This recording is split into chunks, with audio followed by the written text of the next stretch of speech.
ভিডিওই করি আজকে, মাছ তো কিনিনি।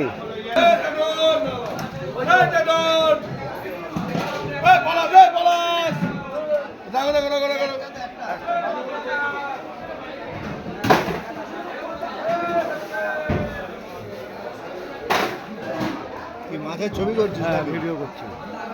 কাজ নেই তো কি করব, মাছ কিনিনি।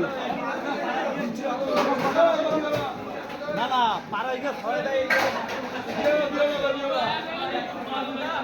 বাপি কয়টা মাছ কোনটা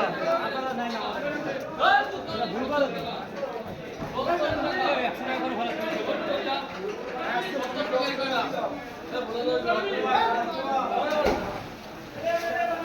কত টাকা